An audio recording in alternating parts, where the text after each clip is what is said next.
السلام عليكم ورحمة الله تعالى وبركاته. طلابنا الغاليين دكاترة تانية ثانوي، خلاص بقى.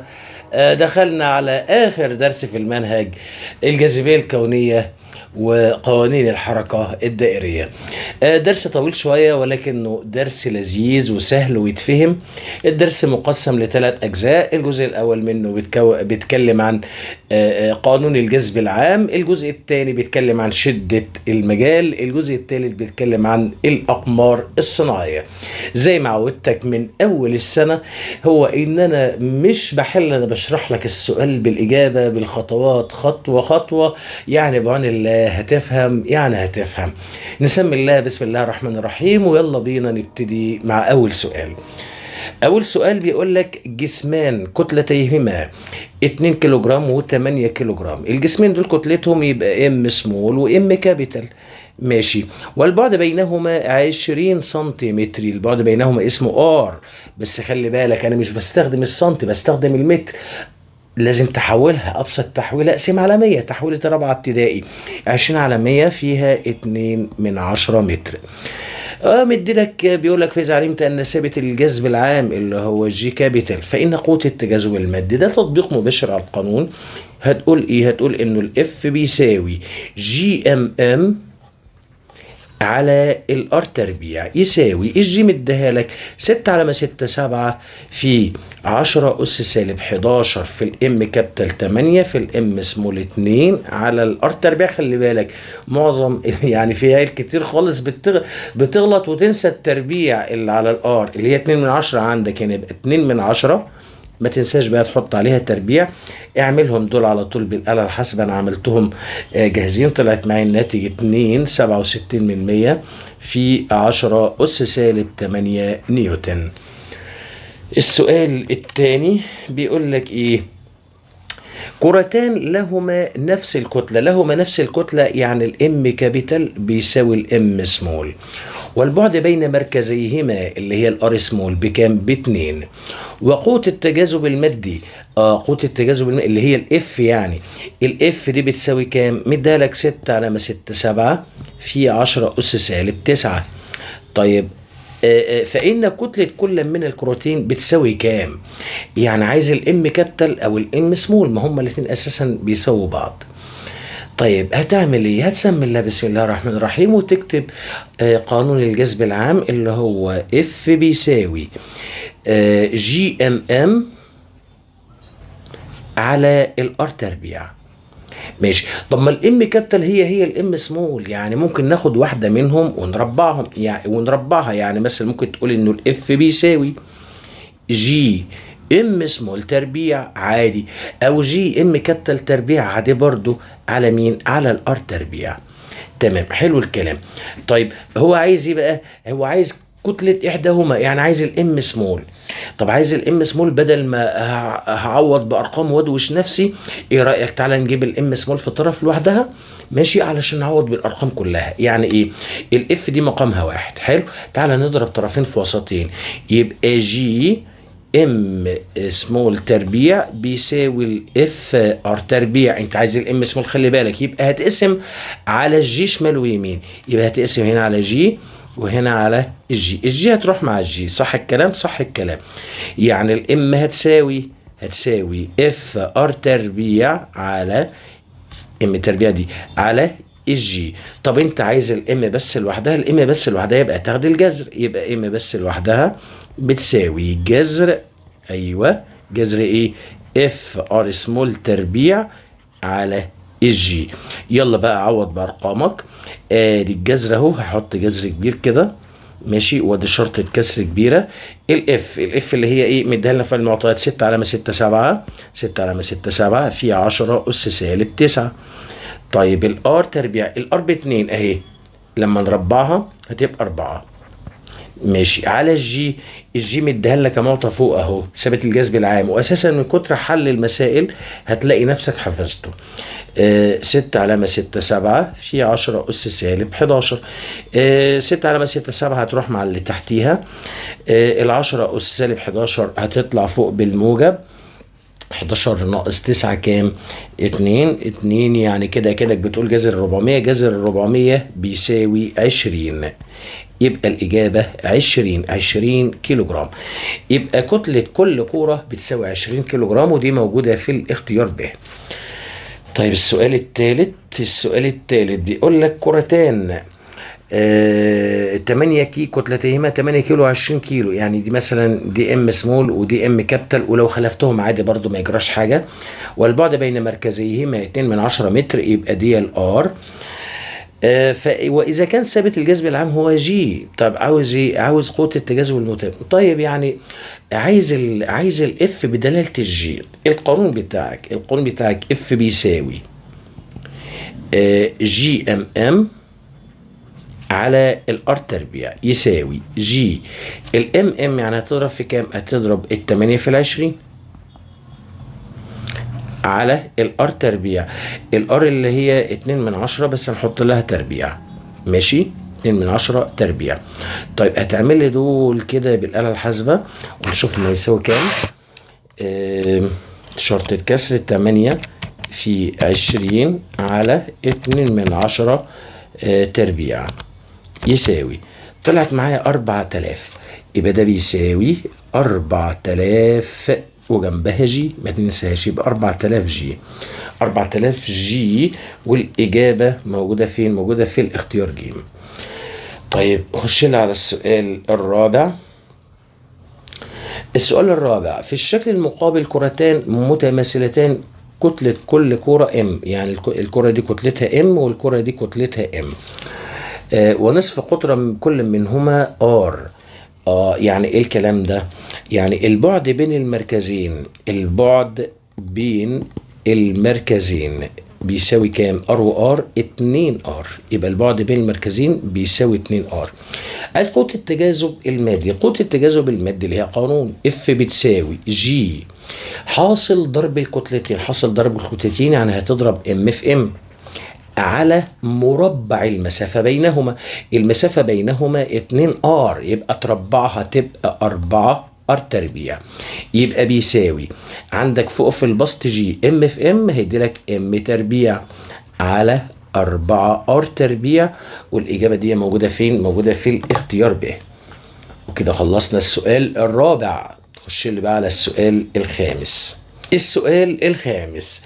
وحدة قياس ثابت الجذب العام. طب افتكر كده معايا، ثابت الجذب العام ليه أكتر من وحدة، من ضمن وحداته نيوتن متر تربيع على كيلو جرام تربيع، أو إعادة تقول كيلو جرام أس سالب 1 متر تكعيب ثانية أس سالب 2، أو بيساوي الكيلو جرام أس سالب 1 ممكن تنزلها في المقام، ماشي، والثانية أس سالب 2 تنزلها في المقام، بس هنغير إشارة الأس، يعني هتبقى عندك هنا متر تكعيب على كيلو جرام في ثانية تربيع. طيب يعني أنهي إجابة كده؟ الإيديا هتلاقيها هي موجودة في الاختيار د. المهم عايزك تحفظ لي الثلاث وحدات دول وحدات قياس ثابت الجذب العام. خلصت السؤال الخامس بقى، خش لي على السؤال السادس. بيقول لك إذا تضاعفت المسافة بين مركزي جسمين وبقت كتلتيهما ثابتة فإن قوة التجاذب المادي، بص كده، أساسا الإف بيساوي جي ام ام على الار تربيع. هو بيقول لك انه نصف القطر تضاعف، يعني زاد للضعف، يعني عند الار دي هتكتب 2 تربيع ب4، والكتله ثابته والام ثابته والجي ثابته، يعني وكانك الاربعه دي في المقام، وكانك بتقول 1 على 4، يبقى بالتالي القوه تقل للربع. القوة تقل للربع، وهتلاقي الإجابة دي موجودة فين؟ موجودة في الاختيار ج. يبقى تصبح ربع قيمتها الأصلية. طيب أنا كده خلصت السؤال السادس. أخش بقى على على السؤال السابع. السؤال السابع بيقول لك جسمان كتلة الأول M1 وكتلة الثاني M2 والبعد بين مركزيهما R، فبالتالي قبل ما أكمل المسألة، فبالتالي الإف هتساوي جي M1 M2 حاصل ضرب الكتلتين على مربع البعد بين مركزيهما، يبقى على الآر بس تربيع. فبيقول لك إذا زادت كتلة الأول للضعف، يعني عند الام واحد كده حط 2 بقلم اسود كده.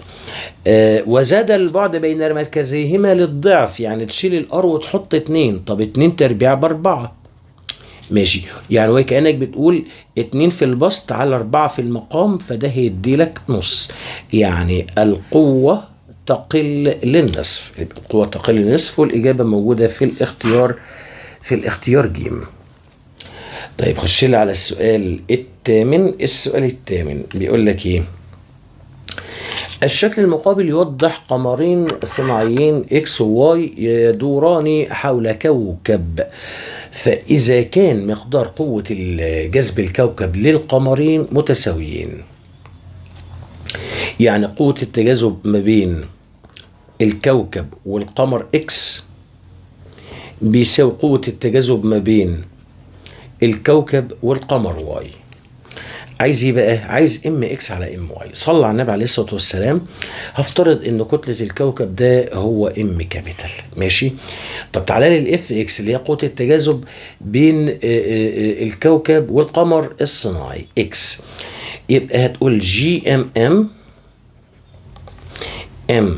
ام سمول بس بتاعت الاكس على مربع المسافه بينه وبين الكوكب اكس. ادي الكوكب اكس اهو، اهو ده النصف قطره كام؟ نصف قطره ار، بس هتربعه يعني هتبقى ار تربيع يساوي. طب تعالى الاف واي اللي هي قوه التجاذب ما بين الكوكب والقمر الصناعي اللي اسمه واي، يبقى جي ام كابيتال ام سمول واي على على مربع البعد ما بينهم. طيب ادي الكوكب ادي القمر الصناعي واي هو على بعد كام؟ بص بص بص، البعد ده كله اللي هو 2 ار. ال 2 ار ده لما تربعه هتلاقيها 4 ار تربيع، يبقى على 4 ار تربيع. طيب ايه اللي هيحصل بقى؟ انه الجي هتروح مع الجي والام كابيتال هتروح مع الام كابيتال. طب تحت في المقام الار سمول تربيع هتروح مع الار سمول تربيع. طيب اتبقى لك ايه على اليمين؟ اتبقى لك على اليمين ام اكس على 1. طيب ده سوري ده على الشمال. طيب على اليمين اتبقى لك ايه؟ اتبقى لك ام واي على 4. طب هو عايز ايه؟ عايز ام اكس على الام واي. ام اكس على الام واي، يلا نقسم البسط على البسط. ام اكس على الام واي يساوي المقام على المقام، فبالتالي هيساوي 1 على 4. 1 على 4، والإجابة موجودة في الاختيار جيم. يبقى ده كده السؤال الثامن. خش اللي بقى على السؤال اللي بعده، السؤال التاسع. السؤال التاسع بيقول لك الشكل البياني الذي يمثل العلاقة بين قوة التجاذب المادي بين جسمين ومقلوب مربع البعد بين مركزيهما. صلى على النبي عليه الصلاة والسلام. هو القانون اللي أنا حافظه اف بيساوي جي ام على الار سمول تربيع. الار سمول تربيع دي في المقام. قصدك تقول ايه؟ قصدي اقول لك انه في علاقه عكسيه ما بين الاف والار تربيع، يبقى اف بيتناسب عكسي مع الار تربيع. خلي بالك عشان في ناس عندهم مشكله بس في الرياضه. العلاقه دي بتتكتب ازاي؟ ممكن اكتبها بطريقتين. ممكن اكتبها اقول انه الاف دي بيتناسب عكسيا مع الار تربيع. او في واحد تاني يقول لي طب ما هو ممكن يا مستر تقول ان الاف دي تتناسب طرديا بس مع 1 على ار تربيع. صلى على النبي عليه الصلاه والسلام.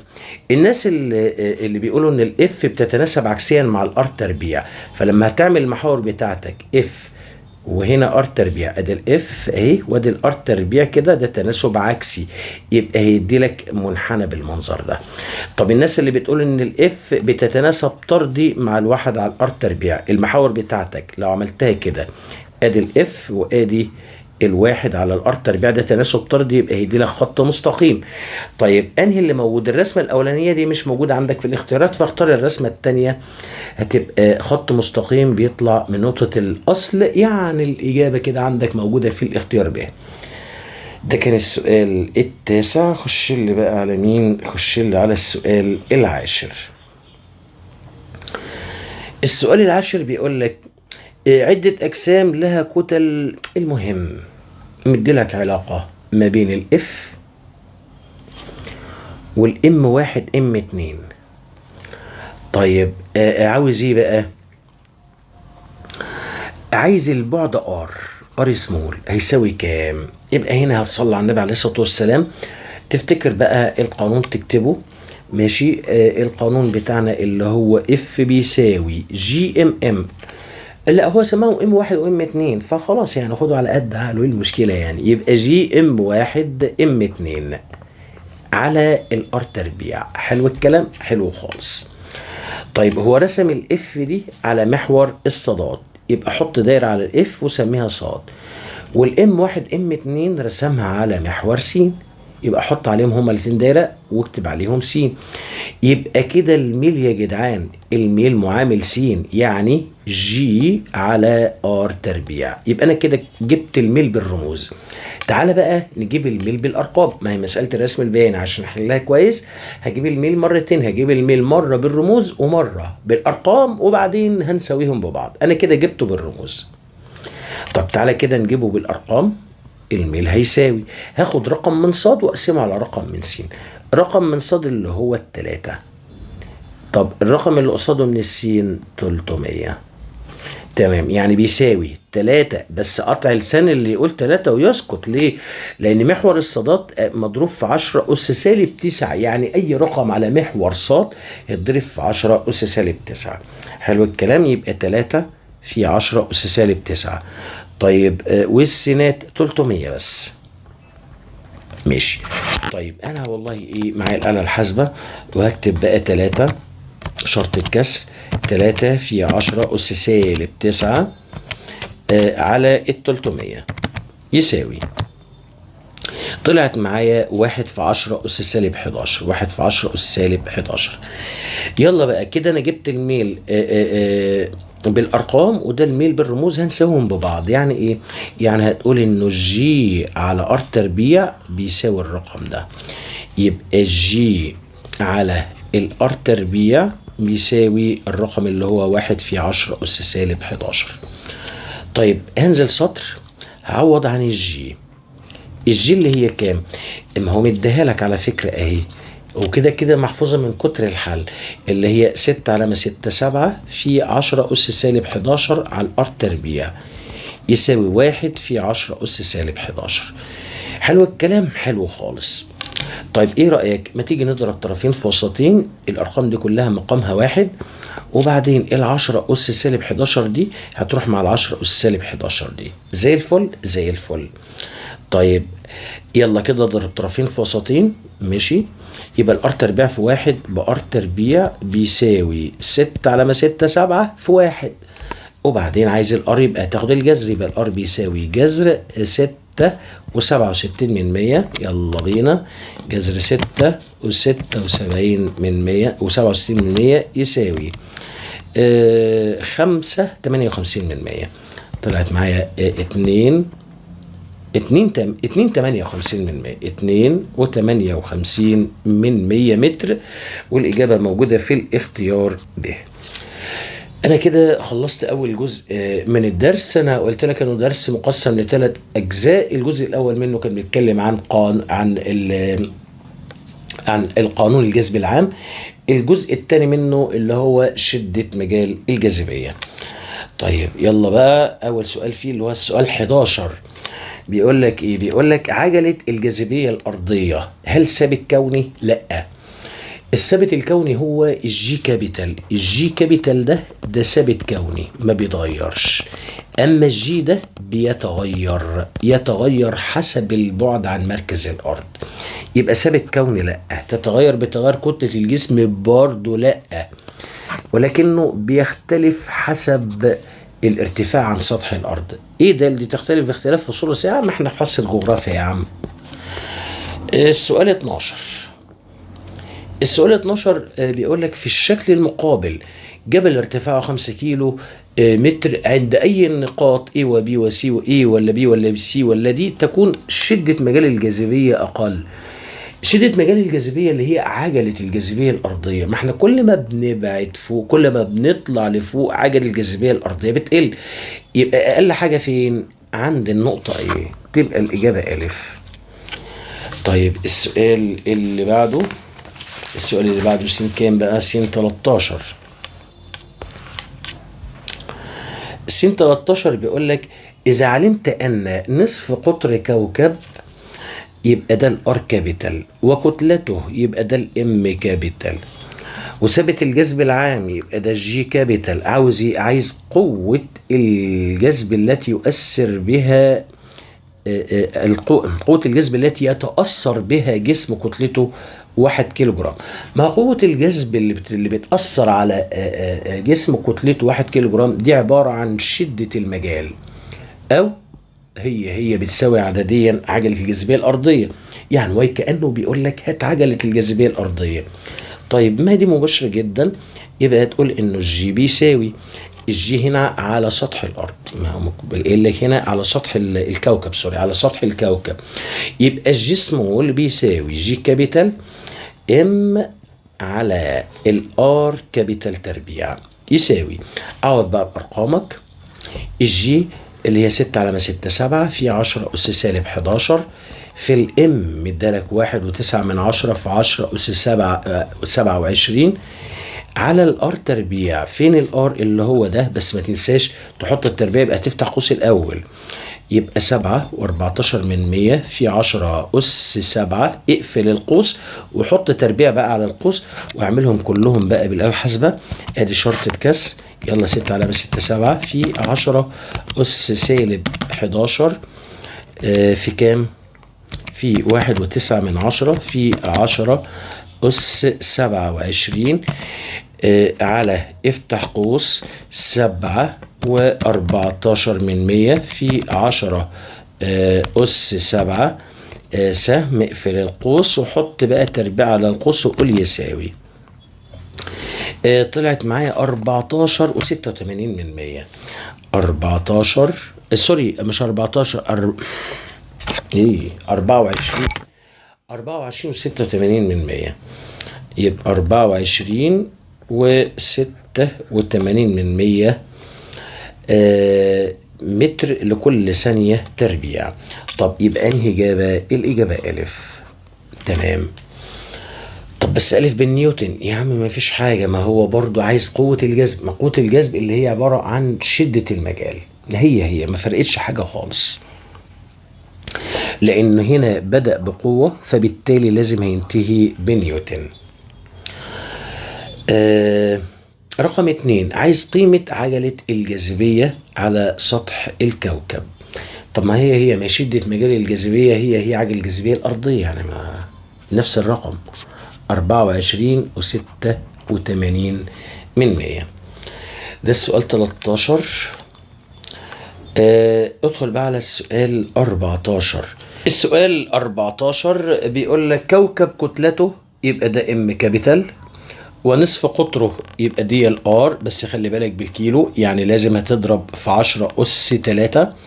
فإن شدة مجال الجاذبية اللي هي الجي لهذا الكوكب عند نقطة تبعد يعني على ارتفاع، يبقى ده اتش، بس خلي بالك برضو بالكيلو يعني هتضرب برضو في 10 أس 3.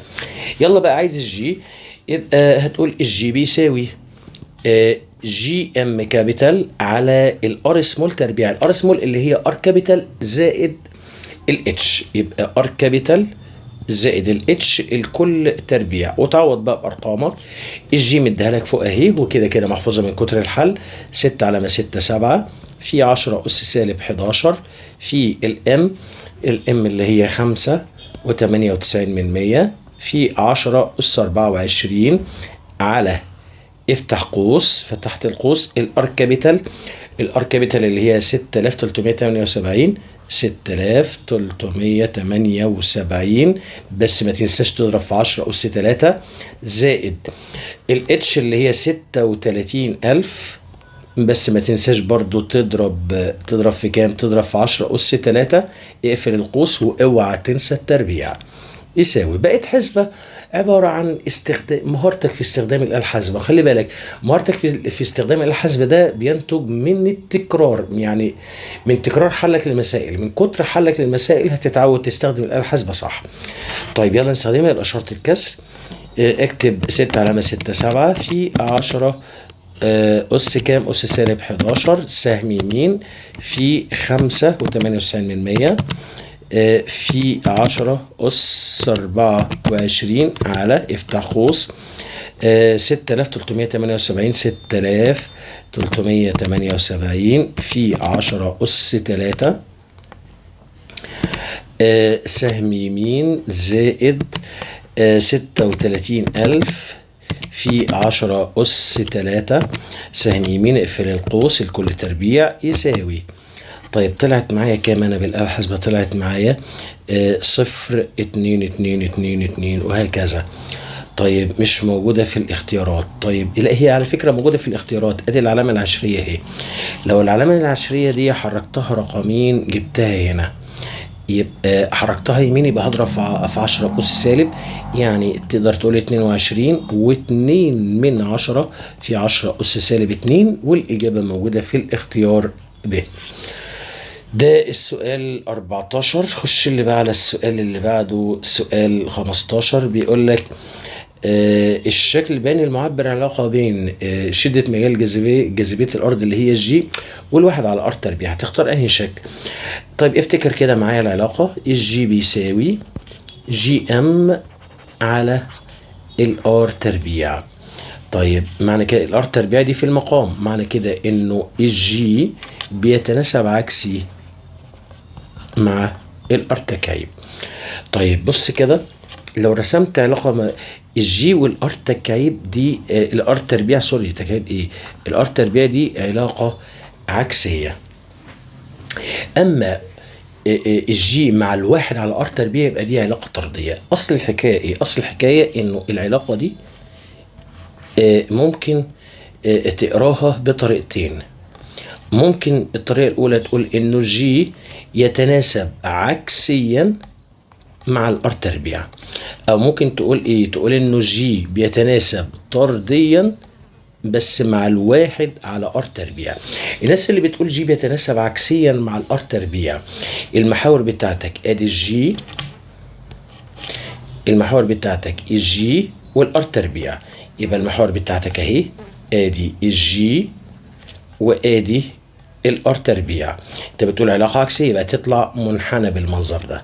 طب الناس التانية اللي بتقول جي والواحد على ار تربيع، يبقى ادي المحاور بتاعتك اهي ادي الجي وادي الواحد على ار تربيع. انت بتقول طرديا، طالما طرديا يبقى خط مستقيم.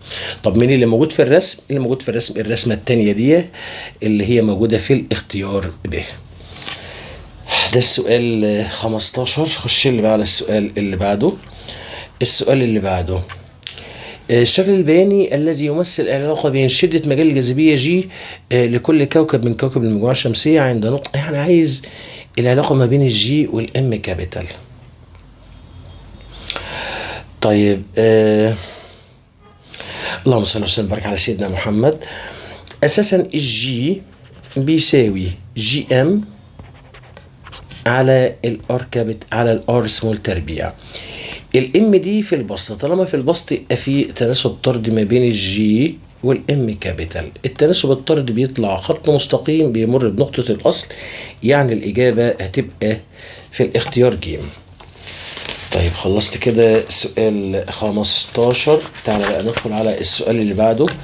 السؤال 16 سوري. ندخل على السؤال اللي بعده سؤال 17.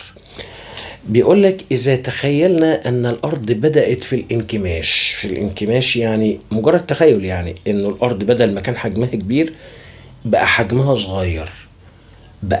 صغير. يعني نصف القطر نصف قطرها اللي هو الار كابيتال قل. طيب عجل الجاذبية الأرضية على سطحها بيساوي إيه؟ مش أساسا عجل الجاذبية الأرضية جي بتساوي جي ام على الار كابيتال تربيع. طيب الار دي قلت، ماشي، قلت بانتظام، يبقى اكيد الجي هتزداد، لان الار دي الار تربيع اساسا في المقام، يبقى في تناسب عكسي. لما الار تقل يبقى التاني هتزداد، يبقى تزداد ليه؟ لانه في تناسب عكسي ما بين الجي ومربع نصف القطر. طب دي موجوده فين؟ هتلاقيها موجوده في الاختيار الف. ايوه تزداد، لان عجل الجاذبيه الارضيه اللي هي جي بيتناسب عكسي مع مربع نصف القطر. طيب خلاص السؤال 17، خش اللي بقى على السؤال اللي بعده س 18. س 18 بيقول لك إذا علمت عن عجل الجاذبية على سطح القمر سدس عجلة الجاذبية على سطح الأرض، فإن النسبة بين ثابت الجذب العام على سطح الأرض وثابت الجذب العام على، يا جدعان ثابت الجذب العام جي ده ثابت كوني لا يتغير على الأرض، على المريخ، على عطارد، على أي كوكب، ده ثابت ما بيتغيرش، فالنسبة هتبقى 1:1. يبقى الاختيار ج. طيب خش لي بقى على السؤال اللي بعده س 19. س 19 بيقول لك عدة أجسام مختلفة الكتلة توجد على سطح كوكب كتلته، يبقى ادي الام كابيتال. ماشي. طيب وايه كمان؟ والشكل البياني يمثل العلاقة بين الاف والام، الاف والام، ومدي لك كمان الجي كابيتال. عايز شدة المجال، اول مطلوب عاوز شدة مجال جاذبية هذا الكوكب عند سطحه. صلى على النبي عليه الصلاة والسلام. اساسا شدة المجال هي ملهاش رمز في الكتاب الصراحة، فانا بديها رمز ايه. الاي كده بترمز الى شدة المجال، هي قوة الجذب، قوة جذب الكوكب لجسم كتلته 1 كيلو جرام، يعني بتساوي الاف على الام. يعني لو خدت هنا الاف ب180 قصادها الام بكام؟ قصادها الام ب20. ماشي. يبقى 180 على 20، صفر مع صفر 18 على 2 فيها 9، تبقى الإجابة ب. ماشي. خلي بالك شدة مجال الجاذبية الأرضية هي الجي، يعني وكأنك بتقول إنه الجي بيساوي 9. ماشي. ماشي. طيب المطلوب التاني عايز نصف قطر الكوكب. نصف قطر الكوكب، طب أجيبه منين؟ الجي دي عجل جاذبية على سطح الكوكب. طب قانون عجل الجاذبية على سطح الكوكب هتقول لي انه الجي بيساوي جي ام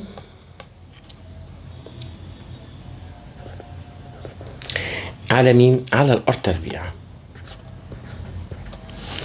ماشي. ماشي. طيب ممكن تعوض بقى بارقامك. الجي اللي هي 9 يساوي الجي كابيتال اللي هو الرقم المحفوظ 6 على 6 7 في 10 أس سالب 11 مدولك فوق اهو، في الام كابيتال كتلة الكوكب مديها لك فوق برضو اللي هي كام؟ اللي هي 4.88 في 10 أس 24.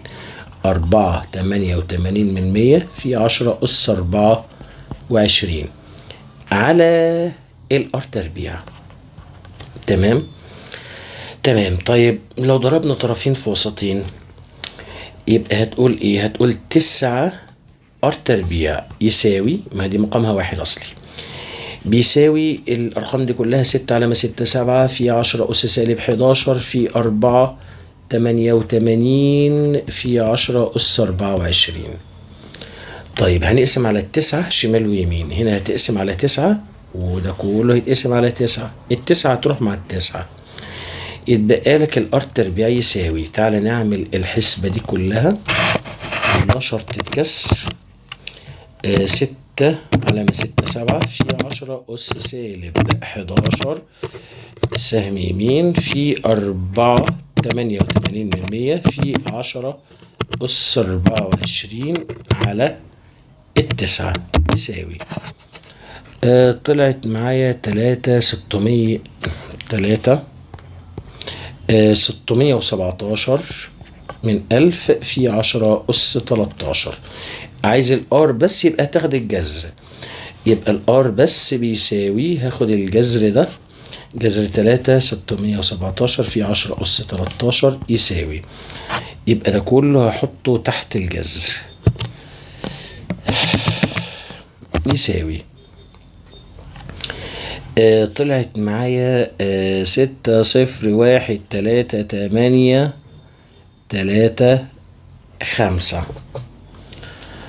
طيب كام يعني؟ وتمانية وتسعة من 10. طيب يعني العلامة دي أنا ممكن أحركها أجيبها هنا أهو، ماشي، تبقى 6 علامة صفر أو 6 بس للتقريب.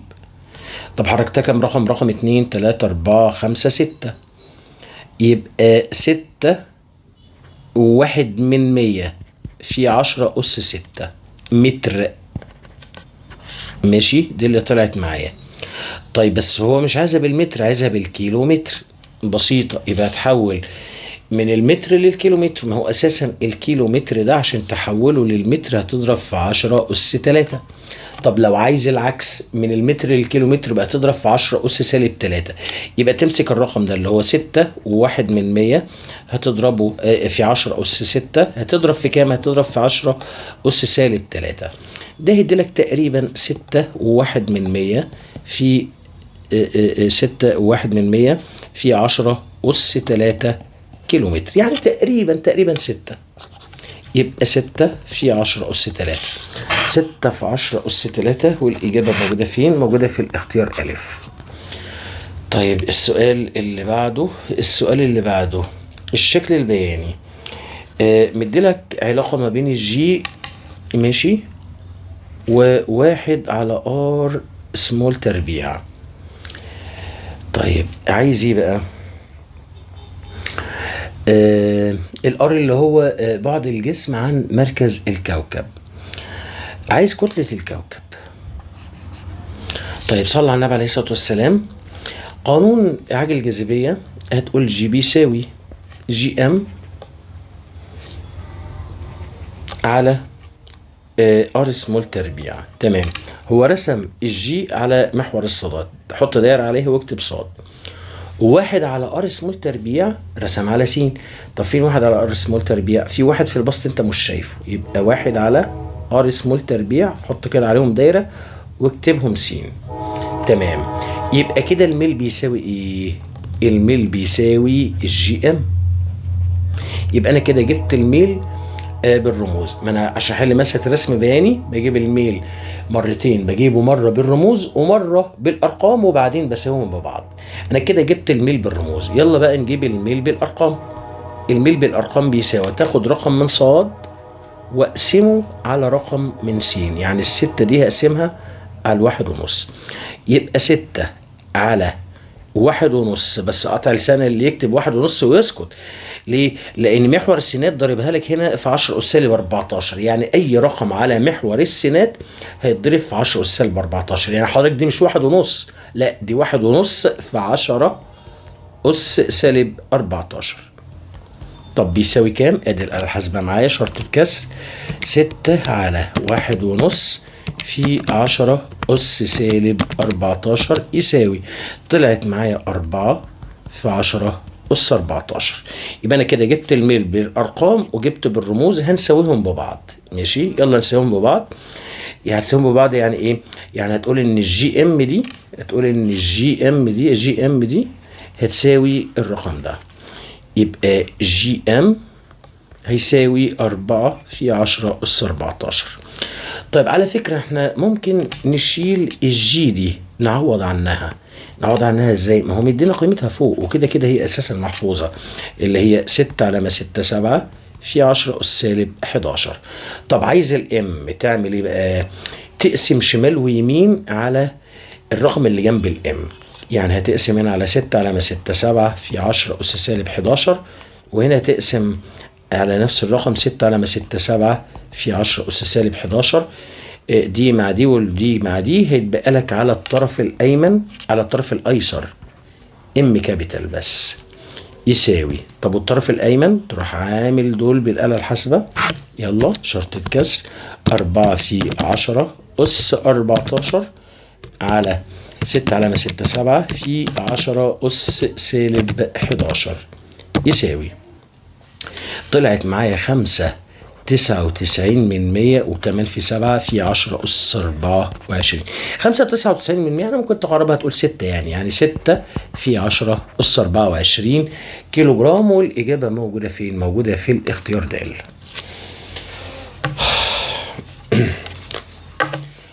طيب ده كان السؤال كام ده؟ ده كان السؤال 20. تمام. طيب اشوف بقى السؤال اللي بعده. السؤال اللي بعده س كام؟ س 21. بيقول لك كوكب كتلته 5 مرات كتلة الأرض. يعني الكلام على مين؟ الكلام على كوكبين، كوكب الأرض وكوكب تاني مجهول. تمام. طب ايه رأيك ما تيجي نفترض ان الأرض دي هي الكوكب الأول، ماشي، والكوكب المجهول ده هو الكوكب التاني، ويلا نترجم. كوكب اللي هو المجهول كتلته تبقى ام 2، مالها؟ بيساوي 5 مرات كتلة الأرض، يعني 5m1، وقطره 5 مرات قطره. خلي بالك نسب الأقطار بتساوي نسب أنصاف الأقطار، يعني أكلمك بالأقطار زي ما أكلمك بأنصاف الأقطار. قطره 5 مرات تبقى R2 اللي هو المجهول. R2 مفيش تربية دي يعني R2 بيساوي كام؟ بيساوي 5R1. طيب عاوز ايه؟ عاوز النسبة ما بين الكوكبين دول. طيب هتجيب ازاي النسبة ما بين الكوكبين دول؟ هو اساسا انت عارف القانون، نسبة بين عجل الجاذبية الأرضية على سطح الأرض وعلى سطح هذا الكوكب. أساسا قانون عجلة الجاذبية على سطح كوكب جي بيساوي جي ام على الار تربيع. طيب لما هنيجي نعمل نسب، لما هتيجي تعمل نسب خلي بالك ان الجي دي فكك منها، دي ثابته ما بتتغيرش، واي حاجه في البسط تناسب طردي، واي حاجه في المقام تناسب عكسي. يعني الام تناسب طردي لانها في البسط، طب والار تربيع تناسب عكسي لانها في المقام. يلا بقى اعمل لي نسب. يبقى هتقول G1 على G2 يساوي الام دي في البسط تناسب طردي. طب تتكتب ازاي؟ تتكتب M1 على M2، ماشي. طب الار دي في المقام تتكتب ازاي؟ تتكتب ار تربيع، اعكس بقى 2 على ار تربيع 1 يساوي، ماشي. شرطة كسر M1 خليها زي ما هي، هنمسك الامات الاول وبعدين الارات عشان نمشي بس بالترتيب. M1 هتنزل زي ما هي على الM2، شيلها ونكتب مكانها 5M1، 5M1، ماشي. طب R2 تربيع، طب ما تيجي نربع دي. R2 تربيع هيساوي كام؟ الخمسة مربعة 25، يبقى 25 R1 تربيع، يبقى 25 R1 تربيع على R1 تربيع يساوي. يلا بقى نشطب الام دي مع الام واحد دي، ماشي، مع الام واحد دي، والار 1 تربيع دي مع الار 1 تربيع دي. طيب هيتبقى لك ايه بقى؟ هيتبقى لك فوق 25 وتحت 5، يبقى يعني 5 يبقى 5 على 1، 5 على 1، والاجابه موجوده في الاختيار ج.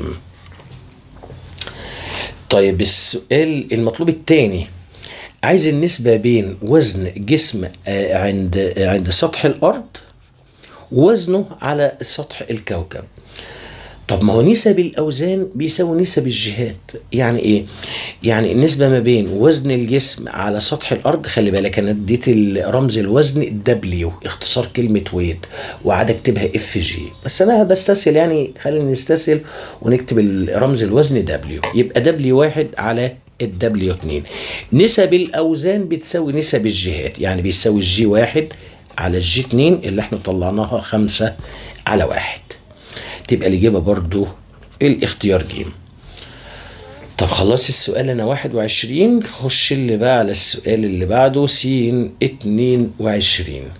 سؤال 22 بيقول لك جسم يزن يعني جسم وزنه 45 نيوتن على سطح الأرض، فإن وزنه على ارتفاع من سطح الأرض يعادل ربع قطر الأرض بيساوي كام؟ يعني أنا عندي حالتين، مرة الجسم كان عند سطح الأرض والمرة التانية كان على ارتفاع معين، ماشي.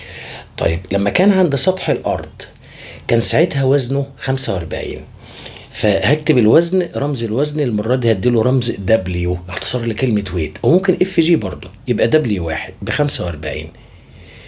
الكلام ده لما كان الجسم عند سطح الارض. تعرف يعني ايه عند سطح الارض؟ يعني البعد بينه وبين مركز الارض عبارة عن نصف القطر، نصف قطر الارض. يبقى قصدي اقول لك انه كده البعد بتاعه R1 بيساوي R كابيتال، لان هو كده عند سطح الارض. طيب عايز ايه؟ عايز وزنه على ارتفاع ما، يعني عايز الدبليو 2. عايز الدبليو اللي هو الوزن في الحالة التانية هيساوي كام؟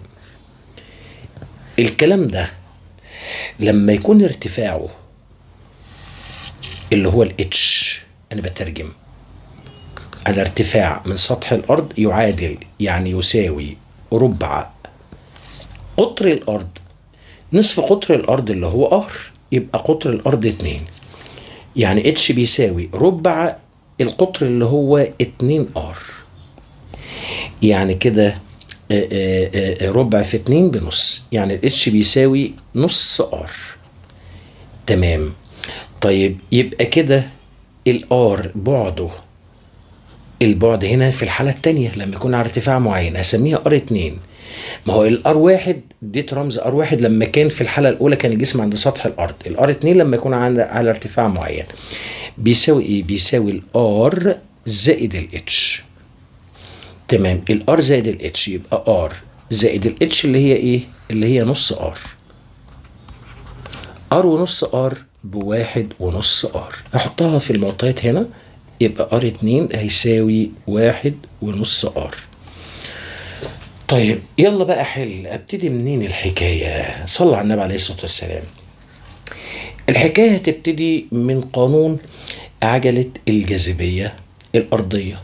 جي بيساوي جي ام على الار سمول تربيع. تمام.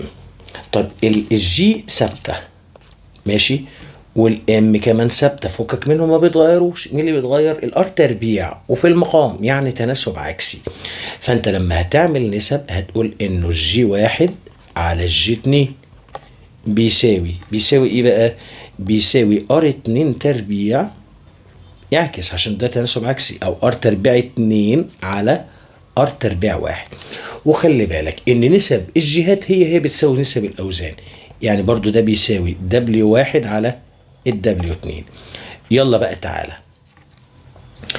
الار 2 تربيع، الار 2 تربيع اللي هي كام؟ اللي هي واحد ونص ار تربيع.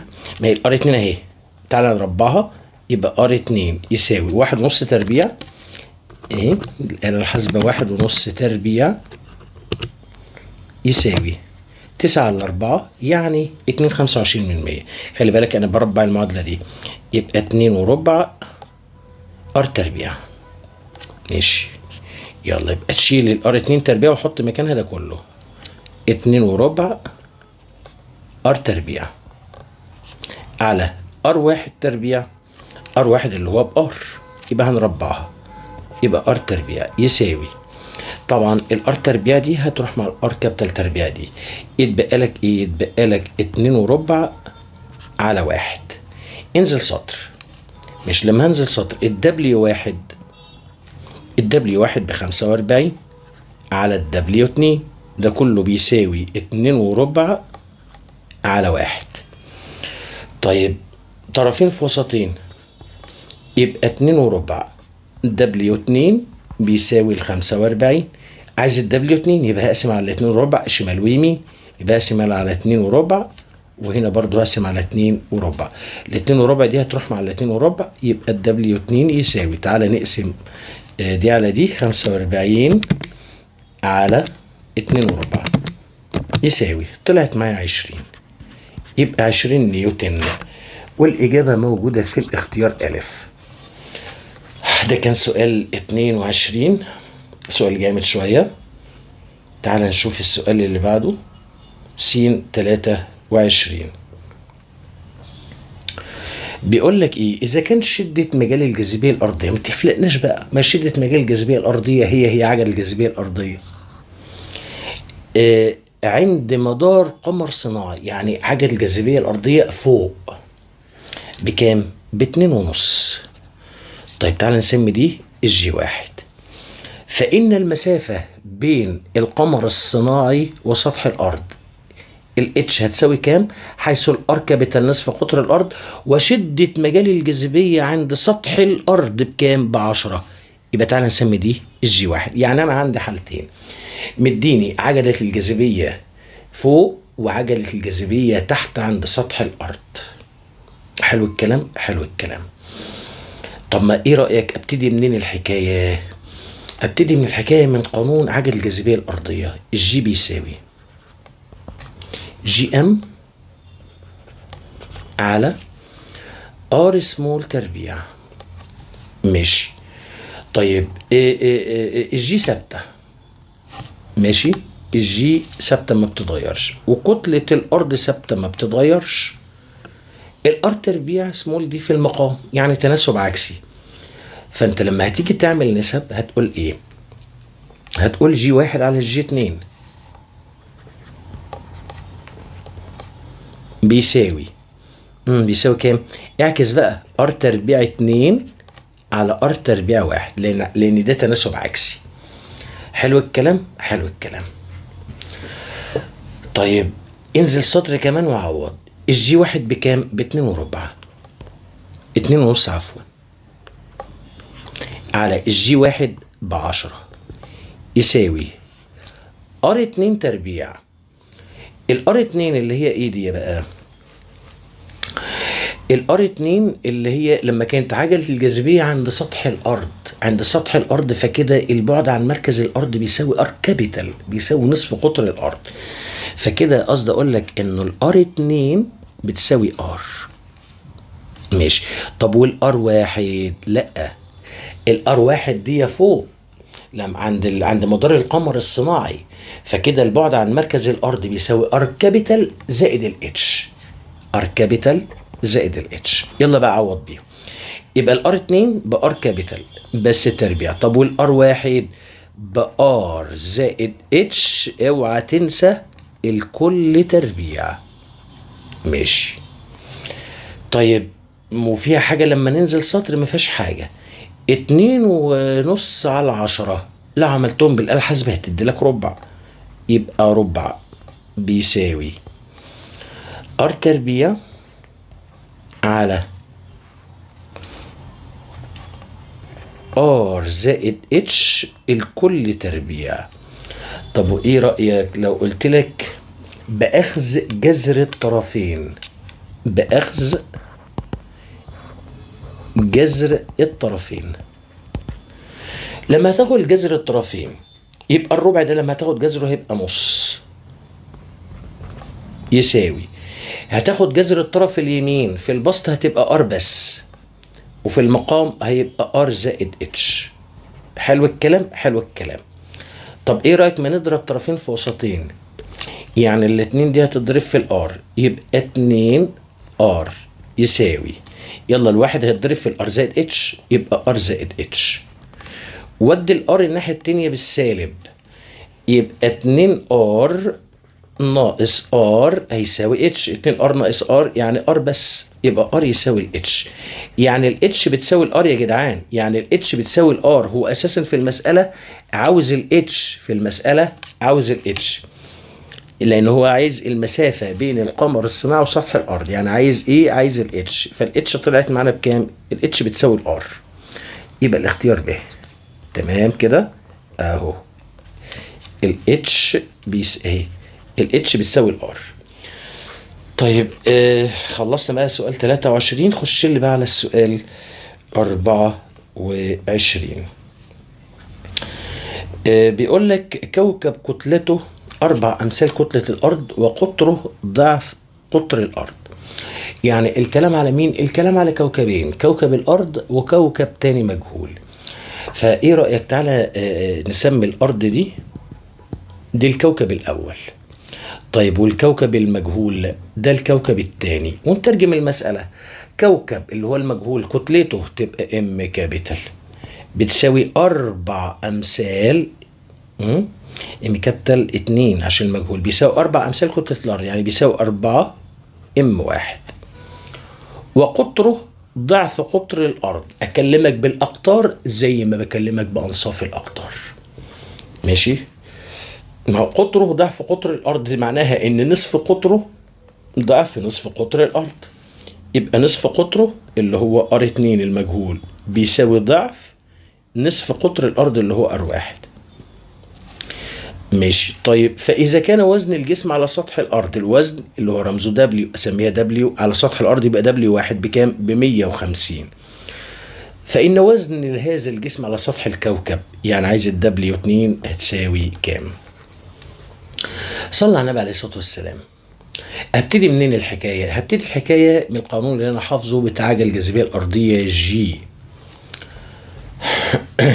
على سطح كوكب بيساوي ايه القانون؟ جي ام كابيتال على ار كابيتال تربيع. ماشي. الجي دي ثابته فكك منها ما بتتغيرش. الام كابيتال في البسط يعني تناسب طردي، الار تربيع في المقام يعني تناسب عكسي. فبالتالي لما هتعمل نسب هتقول ايه؟ هتقول جي 1 على جي 2 يساوي الام في البسط يعني تناسب طردي، يبقى تكتبها ام 1 على ام 2. طيب الار 2 الار تربيع دي في المقام يعني تناسب عكسي فهتعكس، فهتبقى ار تربيع 2 على ار تربيع 1.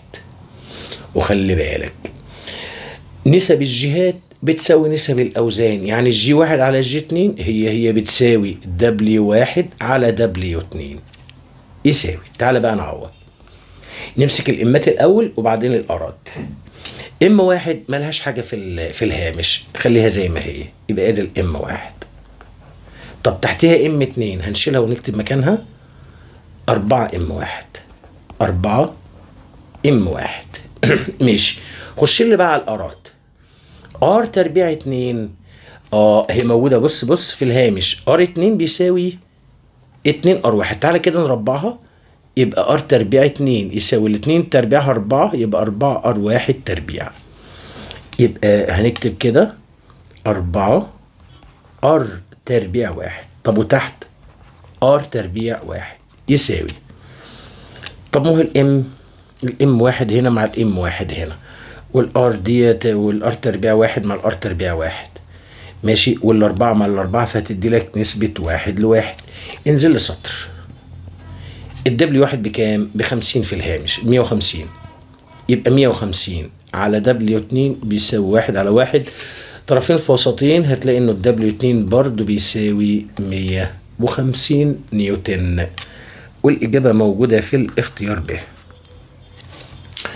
تمام. انا كده خلصت الجزء الثاني من الدرس. ما عايز افكرك الدرس ده عباره عن 3 مواضيع. الموضوع الاول قانون الجذب العام، والقانون الثاني شده مجال الجاذبيه اللي احنا لسه مخلصينه، الجزء الثالث اللي هو عن الاقمار الصناعيه.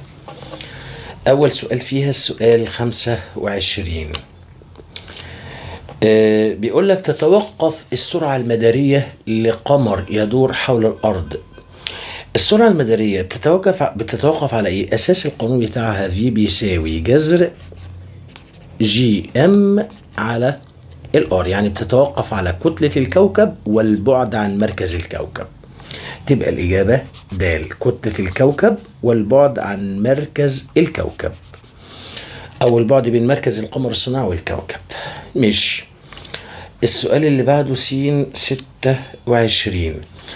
كوكب كتلته يبقى ده الام كابيتال، يدور حوله قمر صناعي على ارتفاع، يبقى ده الاتش، بس خلي بالك بالكيلو يعني هتضرب في 10 أس 3. اذا كان نصف قطر الكوكب يبقى ده ار كابيتال، بس خلي بالك بالكيلو يعني هتضرب في 10 أس 3. عايز السرعه المداريه. في الاول انا هجيب الار سمول. الار سمول دي اللي هي ار كابيتال زائد الاتش، يعني بتساوي ار كابيتال اللي هي كام؟ الار كابيتال اللي هي 1063 بس في 10 أس 3 زائد الاتش اهي 12000 بس في 10 أس 3. يلا بقى نجمعهم مع بعض. يبقى 1063 في 10 أس 3 سهم زائد 12,000 في 10 أس 3 يساوي خد اي ان جي، طلعت معايا 13 و63 من 1000. 13 و63 من 1000 في 10 أس 6 متر. كده جبت الار. عايز ايه؟ عايز السرعة المدارية. السرعة المدارية قانونها في بيساوي جذر جي ام على الار، ولما هعوض بقى هيتضخم الوحش، فانا هعمل شرطة الكسر وبعدين هحط الجذر، الارقام هتكون كبيرة شوية. الجي مديها لنا فوق وكده كده محفوظة، اللي هي 6 على 6 7 في 10 أس سالب 11 في الام فوق اهي 6 96 من 100، 9 و96 من 100 في 10 أس 22 على الار اللي هو الرقم ده اللي هو 13 و63 من 1000 في 10 أس 6. ده كله تحت الجذر، بس بقى بقت حسبة هتعملها بالآلة الحاسبة. يبقى تحط الجذر الأول وبعدين شرط الكسر. يلا عوض بقى 6 على 6 7 في 10 أس سالب 11 سهم في 9 و96 من 100 في 10 أس 22 على 13 و63 من 1000 في 10 أس 6. يخرب بيت كده أرقام كبيرة. يساوي طلعت معايا 713 و13 من 1000. 713 و13 من 1000 متر لكل ثانية، والإجابة موجودة في الاختيار ج. تمام كده، تمام كده. خلصت كده السؤال 26. خش لي بقى على السؤال اللي بعده س 27. س 27 بيقول لك تدور محطة الفضاء الدولية. محطة الفضاء الدولية اعتبرها زي أكنه قمر صناعي، يعني قمر صناعي بيدور حوالين الأرض في مدار نصف قطره R، بحيث تتم دورة كاملة حول الأرض خلال زمن T كابيتال. فإذا انفصل عنها جزء كتلته 1/10 من كتلة المحطة، يعني قمر صناعي وكتلته قلت، يعني انفصل منه جزء، فبالتالي كتلة القمر الصناعي قلت. فإن الزمن الدوري للمحطة حول الأرض هيحصل له إيه؟ ولا حاجة، لأنه الزمن الدوري أساسا لا يعتمد على كتلة القمر الصناعي. الزمن الدوري اللي هو تي كابيتال بيساوي 2 باي ار على الفي. يعني الزمن الدوري ده بيعتمد على البعد عن مركز الأرض، وبيعتمد على السرعة المدارية، والسرعة المدارية أساسا لا تعتمد على كتلة القمر الصناعي، مفيش حاجة فيهم بتعتمد على كتلة القمر الصناعي. يبقى الإجابة يظل ثابت، تبقى الإجابة ج. طيب السؤال اللي بعده س 28. السهم في الشكل المقابل يوضح اتجاه القوة التي يؤثر بها الأرض على القمر الصناعي. القوة دي بتشاور لإيه؟ اهي بص عندك في الرسم بتشاور لمركز الأرض، فالقوة دي عبارة عن قوة جاذبة مركزية. قوة جاذبة مركزية. طيب قوة جاذبة مركزية. اتجاه حركة القمر الصناعي بيدور حوالين الأرض في أي لحظة. لو عايز الاتجاه، فالاتجاه عبارة عن ممثل الدايرة، يبقى ده اتجاه الحركة أو اتجاه السرعة، وده كده لتحت ده اتجاه مين؟ اتجاه القوة الجاذبة المركزية. فكده الزاوية بينهم 90 درجة. فبالتالي القوة الجاذبة المركزية دي لا تبذل شغل، ودي أنا شرحتها في الأول خالص لما كنت بشرح الدرس. بقول لك ان القوة الجاذبة المركزية دي اساسا لا تبذل شغل. علل القمر الصناعي لا يبذل شغل عند دورانه حول الارض، هتقول له ج، لان القوة الجاذبة المركزية عمودية على اتجاه الحركة. يبقى لا يبذل شغل، لان اتجاه اهي الاجابة ج، لا يبذل شغل. ليه؟ لان اتجاه القوة عمودية على اتجاه الحركة. اتجاه الحركة اللي هو اتجاه السرعة يعني. طيب ده لا يبذل شغل، انت زي الفل، لان محصلة القوة المؤثرة على القمر الصناعي بتساوي صفر. مين قال الكلام ده؟ لا، في قوة بتأثر، القوة المحصلة ما بتساويش صفر. في قوة جاذبة مركزية. طب خلاص السؤال 28. ادخل على السؤال اللي بعده س 29. س 29 قايل كلام كتير مختصر الكلام اللي بيقوله. انا عايز علاقة ما بين الفي والجذر الام.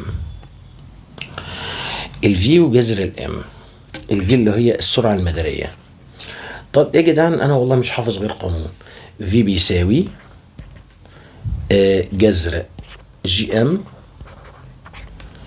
على الار. ماشي. فهو مديلك الفي على محور صاد، والام اللي هي تحت الجذر دي على محور سي. طب ما الام دي في البسط يعني تناسب طردي، يعني في بيتناسب طردي مع جذر الام. التناسب الطردي التناسب الطردي ده هيطلع خط مستقيم بيمر بنقطة الأصل، ودي موجودة في الاختيار د. موجودة في الاختيار د. طيب تعالى لي بقى على السؤال 30. السؤال 30 بيقول لك ايه؟ بيقول لك قمر صناعي يدور في مسار دائري على ارتفاع ايه بدل اتش، بس خلي بالك بالكيلو، يعني هتضرب في 10 أس 3. علما بأن نصف قطر الأرض مديلك نصف قطر الأرض ار، بس خلي بالك بالكيلو يعني هتضرب في 10 أس 3. وعجلة الجاذبية عند سطح الأرض، يبقى دي الجي عند سطح الأرض. عايز السرعة المدارية بتاعته. طيب أعمل إيه؟ صلى على النبي عليه الصلاة والسلام. عايز السرعة المدارية. طب افتكر قانون السرعة المدارية اللي هو ايه؟ اللي هو في بيساوي جذر جي ام على الار سمول. ماشي. بس هو لا مديني الجي كابيتال ولا مديني الام اللي هي كتلة الارض. وبعدين ما انا لازم اتصرف ازاي؟ ما هو مش مديني الجي كابيتال ولا حتى مديني الام كتلة الارض، وانا السويد دي انا مش بحفظها، يعني بالكاد انا حافظ الجي، وانا كمستر انا حافظ كتلة الارض. ماشي. بس ممكن تكون ارقام تقريبية انت بقى مش حافظهم، تعمل ايه؟ هتصلي على النبي عليه الصلاة والسلام. هو مديلك معطى هنا بيقول لك انه عجل الجاذبية على سطح الارض ب9.8. استفيد بالمعطى ده كيف؟ تعال اقول لك كيف. اساسا عجلة الجاذبية الارضية على سطح الارض الجي بتساوي ايه؟ بتساوي جي ام على الار كابيتال تربيع. ماشي. يعني لو ضربت طرفين في وسطين يبقى الجي دي مقامها 1، يبقى الجي ام كلها على بعض بتساوي ايه؟ بتساوي الجي في الار تربيع. ماشي. مسألة طويلة خالص بصراحة. طيب يبقى الجي ام بيساوي الجي اللي هي عجلة الجاذبية على سطح الأرض مديها لك فوق ب9.8، يبقى 9.8 في الار كابيتال تربيع. فين الار كابيتال دي؟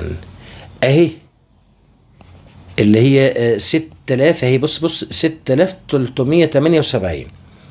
يبقى في 6378 بس احترس في 10 أس 3. احترس الكل تربيع.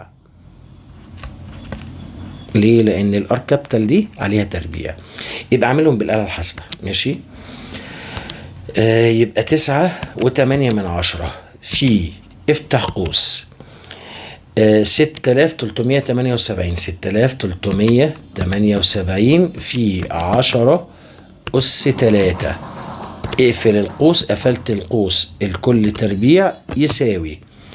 طلعت معايا الرقم ده، طلعت معايا 3.99 في 10 أس 14.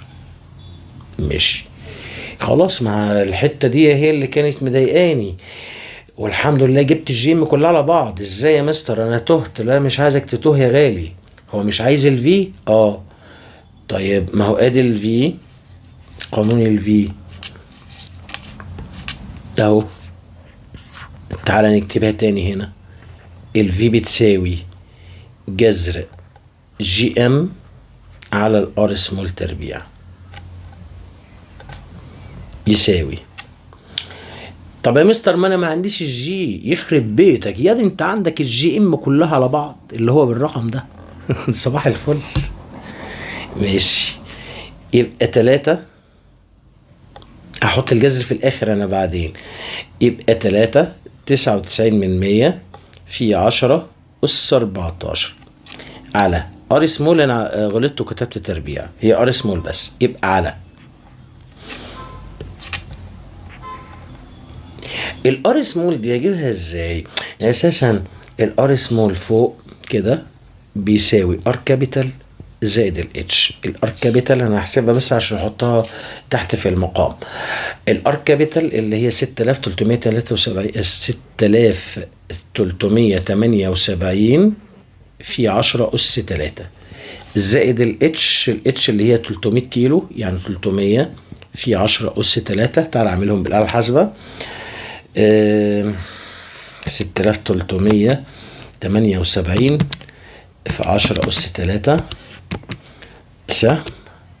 زائد 300 في 10 أس 3 يساوي، اعمل ايه ان جي.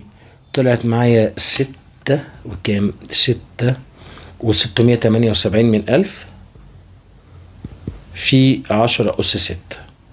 تمام، يلا بقى عوض لي بيها هنا. الار بقى خلاص طلعتها، اللي هي كام؟ 678 من 1000 في 10 أس 6. الكلام ده كله تحت الجذر. بقيت حسبة، تعالى بقى اعملها بالحسبة. يبقى ادي الجذر شرطة كسر 3 و99 في 10 أس 14 على 6 و678 من 1000.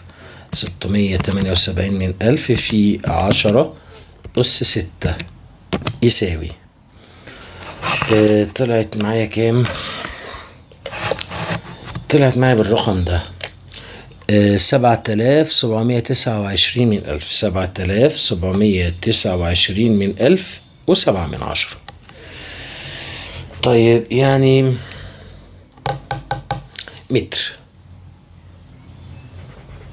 متر لكل ثانية.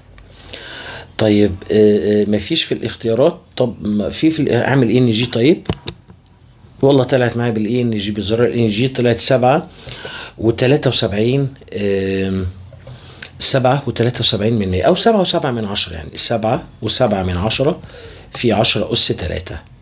7 و7 من 10 في 10 أس 3. الإجابة موجودة في الاختيار ج يا جدعان. تمام. طيب الحمد لله. ده السؤال الأول. مسألة جامدة والله، يعني مش معقولة. إيه يعني؟ طب أعملها على 3 مسائل يعني، حرام دي كلها تكون مسألة. طيب بعد كده المطلوب الثاني، عاوز زمن الدورة الكاملة للقمر الصناعي، يعني عايز الزمن الدوري. صلى على النبي عليه الصلاة والسلام.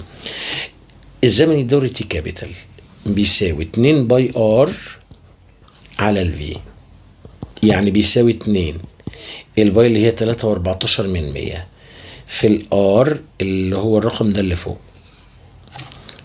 6 و678 من 1000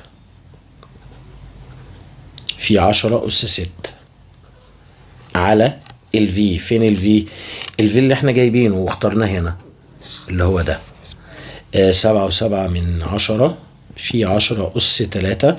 هنعملهم بقى بالآلة الحاسبة. شرطة كسر 2 في 3 و14 في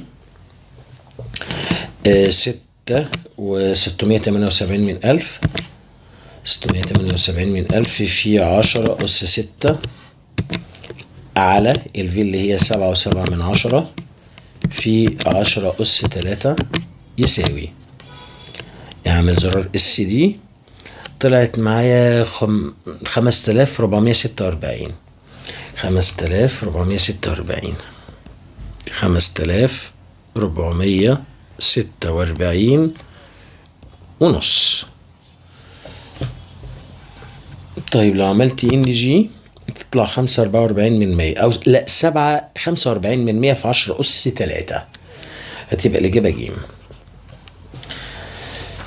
تمام. طيب المطلوب الثالث عايز قيمة العجلة المركزية أثناء حركته. العجلة المركزية يا جماعة هي عجلة الجاذبية الأرضية، بس فوق يعني عند مدار القمر الصناعي. يعني قصدي اقول لك ايه؟ قصدي اقول لك ان العجله الجاذبه المركزيه اللي هي الاي سي بتساوي الجي، اللي هي اساسا بتساوي جي ام على الار سمول تربيع. يلا الجي اللي هي 6 علامه 6 7 في 10 اس سالب 11 في الام كتله الكوكب. الله، طب الام دي اجيبها ازاي؟ طب ما انا عندي الجي ام كلها على، يا نهار ابيض يا جدعان، انا عندي الجي ام كلها على بعض والله. انا فاكر انا جبتها. بص تنزل تحت كده اهي، اهي بص اهي، بص كده على القلم رايح فين اهي. مش دي كلها اللي هي الجي ام؟ ماشي، يبقى اللي انا عامله فوق ده لا ما يصحش كده. تمام، يبقى دي شرط الكسر. مسألة جامدة والله، والله مسألة جامدة. 3.99 في 10 أس 14 على الار تربيع. فين الار اهي؟ بص اطلع فوق كده، ادي الار سمول اهي، دي اهي، عمال بقى بدأ اهي، بس هتربعها.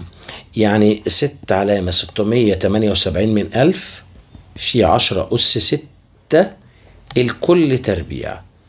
يلا بقى بالآلة الحاسبة، بالآلة الحاسبة شرط الكسر.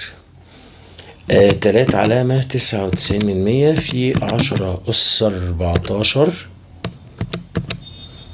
14 على افتح قوس 6 علامة 678 في 10 أس 6 سهم يمين اقفل القوس، يلا تربيع، يلا يساوي.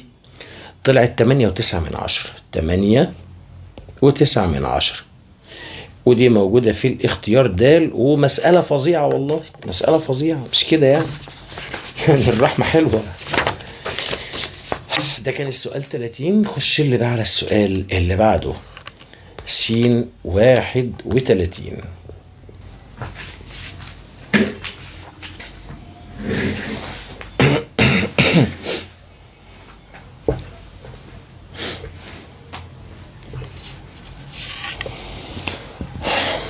السؤال 31 بيقول لك قمران صناعيان A و B يدوران حول الأرض، فإذا كان نصف قطر مدار القمر A، يعني R small A يساوي 4 أمثال نصف قطر مدار القمر B، يعني بيساوي 4 RB. عايز ايه؟ عايز النسبة ما بين السرعة المدارية القمر A على السرعة المدارية للقمر B بيساوي كام؟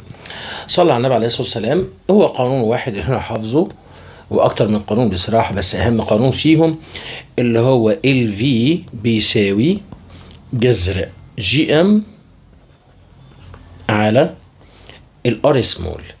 تمام، فكك من الجي ثابته ما بتتغيرش، فكك من الام كتله الارض ثابته ما بتتغيرش. مين اللي بيتغير؟ الارض في المقام. تمام، يعني تناسب عكسي. فانت لما هتعمل نسب هتقول ايه؟ في 1 على في 2 يساوي الار في المقام عكسي، يبقى تكتب ار 2 على ار 1، بس خلي بالك تحت الجذر. طب يا مستر هما مش 1 و2، هما A و B. يا عم ولا يهمك، بدل الواحد خليها A، بدل الاتنين خليها B، بس كده. يبقى بيساوي جذر الار بي خليها زي ما هي على الار اي اللي هي 4 ار بي. الار بي هتروح مع الار بي، هيتبقى لك جذر 1 على 4، يعني جذر الربع بيساوي نص، فالاجابه هتبقى في الاختيار ج. طيب السؤال اللي بعده، في الشكل المقابل قمران صناعيان 1 و2 كتلتيهما معرفش كام وكام على الترتيب، يدوران حول الأرض على نفس الارتفاع من سطح الأرض، فإن النسبة بين سرعتي القمرين في مدارهما. أساسا السرعة المدارية مش بتعتمد على كتلة القمر الصناعي، يعني توظف دي وتوظف دي، السرعة المدارية مش بتعتمد على كتلة القمر الصناعي أساسا. السرعة المدارية في بيساوي جذر جي ام على الار سمول. تمام. الجي ثابته ما بتتغيرش، وهما الاتنين بيدوروا حوالين الارض، يعني الام ثابته ما اتغيرتش. هما الاتنين على نفس الارتفاع، طالما على نفس الارتفاع يعني ليهم نصف قطر المدار، فالار ما اتغيرتش، فبالتالي السرعه المداريه ثابته ما بتتغيرش، فالنسبه كده هتبقى 1:1. السرعه المداريه ثابته ما اتغيرتش. طيب خش لي على السؤال اللي بعده. س 33. س 33 بيقول لك ايه؟ قمران في الشكل المقابل، قمران صناعيان احداهما يدور حول الارض والاخر يدور حول المريخ. يبقى كده قمرين، في قمر بيدور حوالين الارض هسميه القمر الاول، وقمر بيدور حوالين المريخ ده القمر الثاني. فاذا كان نصف قطري المدارين متساويين، يعني الار واحد بيساوي الار اتنين، وكتلة الارض اللي هي ام واحد بتساوي 9 امثال كتلة المريخ، يعني 9 ام 2. عايز ايه؟ فإن النسبة، عايز نسبة ما بين السرعة الخطية أو الممسية، أو هي السرعة المدارية، بس هو بيستعبط كده بيحور في الكلام.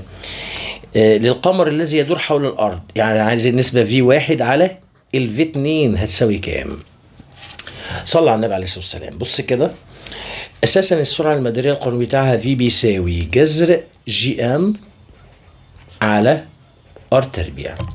ماشي. الار واحد بيساوي الار اتنين، معنى كده ان الار دي ثابته ما بتتغيرش، والجي ثابته ما بتتغيرش. حلو الكلام. والام كابيتال دي في البسط، في البسط يعني ايه؟ يعني تناسب طردي.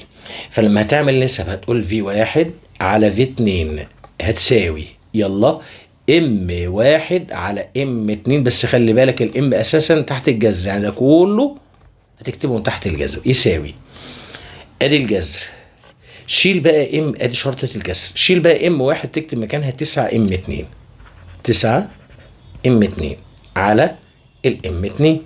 ام 2 هتروح مع الام 2 هتدي لك جذر 9 على 1، جذر التسعة 3 وجذر الواحد 1، يبقى 3 على 1، ودي موجودة في الاختيار د. طيب خلصت كده 33. خش لي بقى على السؤال اللي بعده اللي هو س 34.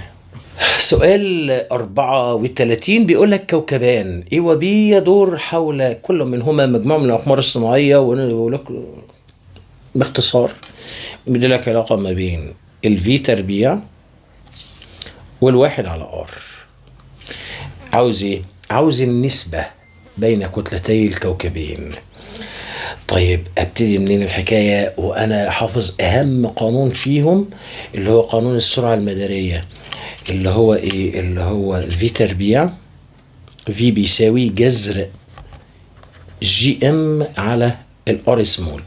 فايه رايك لو ربعت المعادله دي هتديني في تربيع يساوي، هتشيل الجذر بقى يبقى جي ام على الار سمول. هو رسم الفي تربيع على محور صاد، فحط دايره كده عليها واكتب عليها صاد، وسين واحد على ار، في واحد في البسط كده يبقى واحد على ار، حط عليها دايره واكتب ده س. حلو الكلام، حلو الكلام. طيب كده الميل هيساوي ايه؟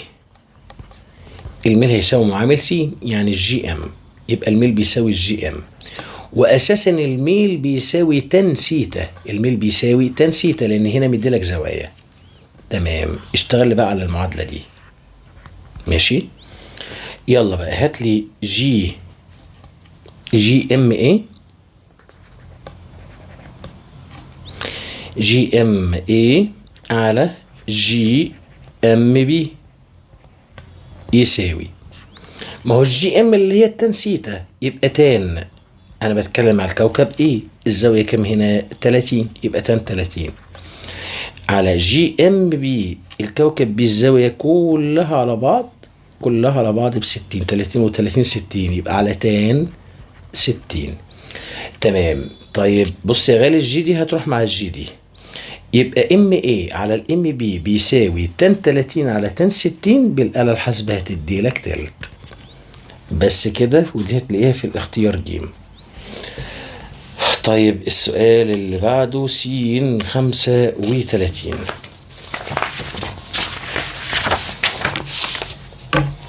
سؤال 35 بيقول لك ايه؟ بيقول لك افترض ان اقمار صناعيه متماثله اطلقت لما مش عارف كذا كذا كذا كذا. ايه المهم؟ مدي لك علاقه ما بين الفي السرعه المداريه وجذر الام. طيب عاوز ايه بقى؟ عايز نصف قطر مدار، عايز نصف قطر المدار، يعني عايز الار. هبتدي منين الحكايه؟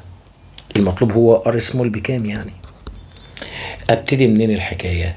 اكتب لي قانون السرعه المداريه، القانون الاصلي بتاعه اللي هو ايه؟ اللي هو في بيساوي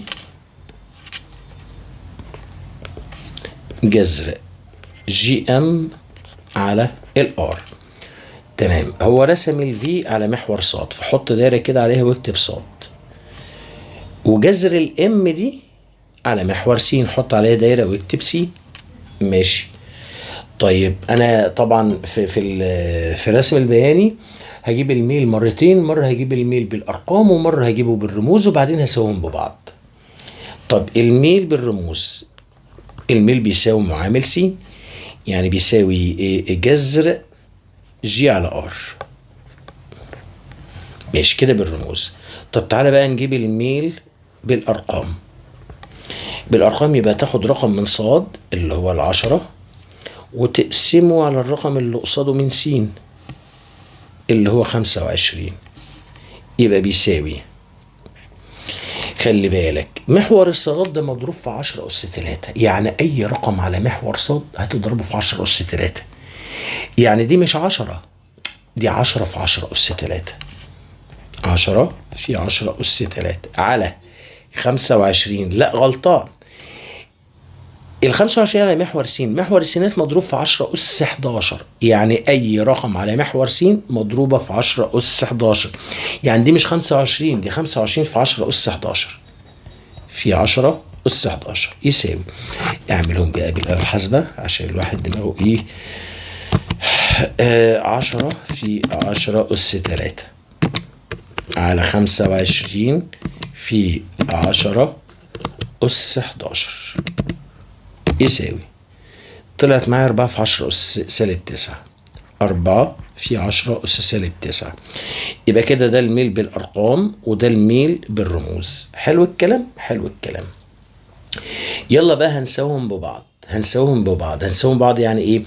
يعني هتقول جذر الجي على ار بيساوي 4 في 10 أس سالب 9. يبقى جذر الجي على الار بيساوي 4 في 10 أس سالب 9. على فكرة أنا ممكن أشيل الجي كابيتال، ما الجي كابيتال ده رقم محفوظ أساسا اللي هو مدولة كمان فوق اللي هي 6 علامة 6 7 في 10 أس سالب 9، فأشيلها كده واكتب مكانها قيمتها 6 علامة 6 7 في 10 أس سالب 11. طب إيه رأيك لو قلت بأخذ جذر الطرفين؟ يعني تاخد الجذر عفوا بتربيع الطرفين، يبقى بتربيع عشان تخلص من الجذر، يبقى هتقول بتربيع الطرفين، بتربيع الطرفين. هتربع الطرف الشمال فالجذر هيمشي، هيتبقى لك ايه؟ هيتبقى لك 6 علامة 6 7 في 10 أس سالب 11 على الار يساوي، الأربعة دي لما تربعها تبقى 16 في 10 أس سالب 9 تربيع يبقى 10 أس 18. طب أنا عايز الآر، إيه رأيك؟ تعال نبدل أماكنهم. يعني إيه؟ يعني 6 في 10 أس سالب 18 دي هنزلها في المقام وهجيب الآر مكانها، يبقى الآر هتساوي 6 علامة 6 7 في 10 أس سالب 11 على 16 في 10 أس سالب 18 هتساوي، يلا بقى بالآلة الحاسبة شرطة كسر، 6 علامة 6 7 في 10 أس سالب 11 على 16 في 10 أس سالب 18 يساوي طيب اعمل لي كده اي ان جي. طلعت معايا 4.67%. 4 169 والله 169 من 100 في 10 أس 6 متر. طب بس كل الإجابات بالكيلومتر، يبقى لازم أحول من متر لكيلومتر، يبقى هضرب في 10 أس -3. تمام، يبقى هضرب في 10 أس-3. يعني الرقم ده كده، ده اللي طلع معايا ده 4.169 في 10 أس 6، هضرب في 10 في 10 أس-3 هيساوي.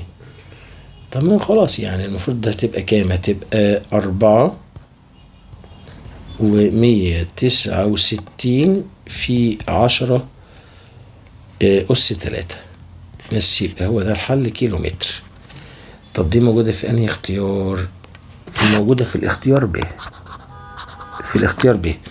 يعني ليه بقى؟ لأن هو عمل تقريب. يعني التسعة دي، بص التسعة دي هتدي الست دي واحد. بص لي على الشاشة كويس. التسعة تدي الستة واحد، يعني وكأنك بتقول 4.1 والستة دي تبقى 7 في 10 أس-3 كيلومتر. يعني الاختيار هيبقى ب. طيب خش لي بقى على السؤال اللي بعده، س 36. سؤال 36 بيقول لك تم إطلاق عدة أقمار صناعية وكلام كتير. الخلاصة مدي لك علاقة ما بين التي تربيع على محور صاد والار تكعيب على محور س. في علاقة بتربط ما بين التي تربيع والار تكعيب. العلاقة دي معلش احفظها لي، هي ليها استنتاج يعني، بس أنا مش عايز أدوشك برياضة كتير. ماشي، في الأول بس خليني أقسم كده الصفحة بتاعتي، أكتب في الجزء ده الأول. العلاقة اللي ما بينهم ايه؟ العلاقة اللي ما بينهم هي انه التي تربيع بيساوي 4 باي تربيع ار تكعيب على الجي ام. ماشي، فهو كده مدي لك علاقة ما بين التي تربيع رسمها على محور صاد، فحط عليها دايرة واكتب عليها صاد، والار تكعيب حط عليها دايرة واكتب عليها سي. ماشي، انا هنا بحل مسألة رسم بياني، فهجيب الميل مرتين، مرة هجيبه بالرموز ومرة هجيبه بالارقام. بالرموز الميل بيساوي ايه؟ معامل س، يعني بيساوي 4 باي تربيع على الجي ام. ماشي كده جبته بالرموز. يلا بقى نجيبه بالارقام. هنقسم رقم من صاد على رقم من س. رقم من صاد اللي هو الرقم ده مثلا، بس خلي بالك اي رقم على محور صاد مضروب في 10 أس 9، يبقى 3.94 في 10 أس 9 على الرقم اللي قصاده من س. الرقم اللي قصاده من س اللي هو كام؟ اللي هو 4. بس خلي بالك اي رقم على محور س مضروب في 10 أس 22، يعني دي مش 4 بس، دي 4 في 10 أس 22. تعالى بقى نعملهم بالآلة الحاسبة. ماشي، شرطة كسر. 3.94 في 10 أس 9 على 4 في 10 أس 22 يساوي. طلعت معايا 9.85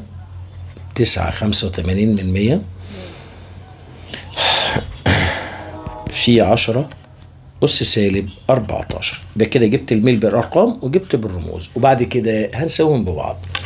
يعني ايه هنساويهم ببعض؟ يعني هقول انه الأربعة باي تربيع على الجي ام دي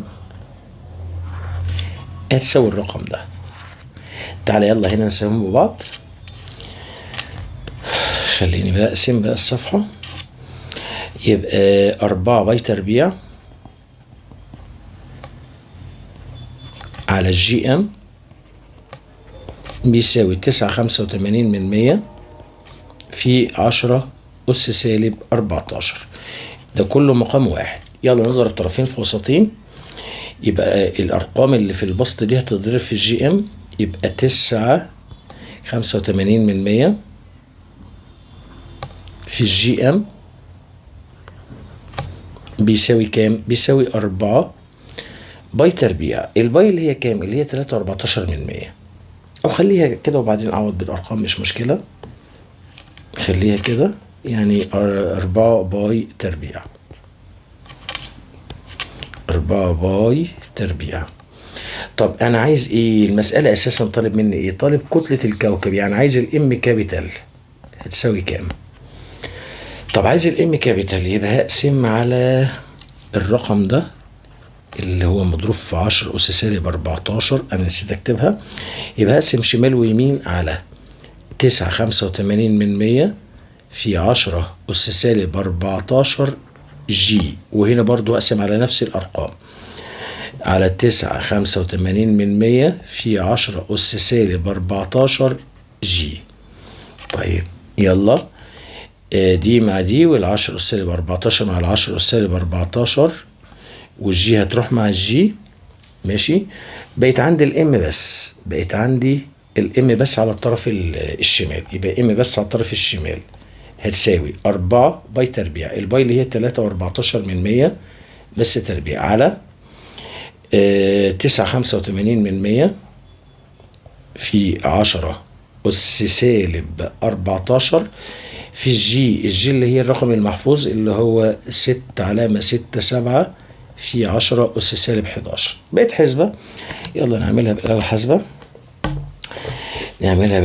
بسم الله الرحمن الرحيم. شرطة كسر 4 في 3.14 تربيع على 9.85 في 10 أس سالب 14 في 6.67 في 10 أس سالب 11 يساوي، يخرب بيتك طلع 6 في 10 أس 24.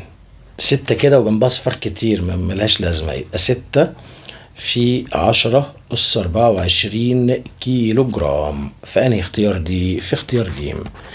مسألة جديدة والله صراحة. يعني عارف هي المشكلة في ايه؟ المشكلة في انه انا بنتعامل مع ارقام فلكية، فاستخدامك للآلة الحاسبة ممكن يضيع الدنيا لو واحد ما بيعرفش يستخدم آلة حاسبة يعني كويس. طب تعالى بقى نشوف اخر سؤال. السؤال 37 بيقول لك قمر صناعي يدور حول الارض على ارتفاع اتش من سطحها، بحيث زمن دورانه دورة كاملة حول الارض، يعني الزمن الدوري مساويا بيساوي لزمن دوران الارض حول محورها. الارض بتدور حوالين محورها، بتاخد زمن.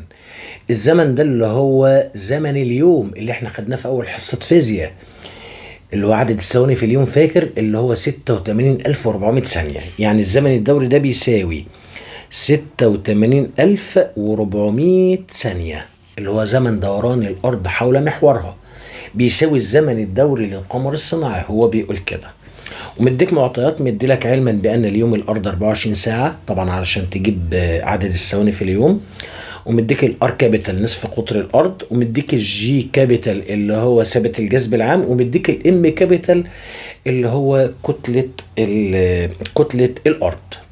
اول مطلوب عاوز ارتفاع القمر الصناعي عن سطح الارض. طب مش لما تجيب الار سمول، مش لما تجيب بعد القمر الصناعي عن مركز الارض قمت تجيب الاتش؟ طيب يبقى مهمتي ان انا اجيب الار سمول. لو انت فكرت ان انت تستخدم القانون بتاع في بيساوي جذر جي ام على ار سمول، مش هتوصل لحاجة. ليه؟ لان انت اساسا ما تعرفش الفي بكام. طب هحل ازاي؟ صلى على النبي وانا اقول لك. هحل المسألة دي بنفس القانون اللي انا حليت بيه السؤال اللي فات بتاع 36. تعالى كده افكرك بيه، اللي هو العلاقة ما بين التي تربيع والار تكعيب. تعالى كده افكرك، بس خلينا نقسم الصفحة كده نصين. ماشي.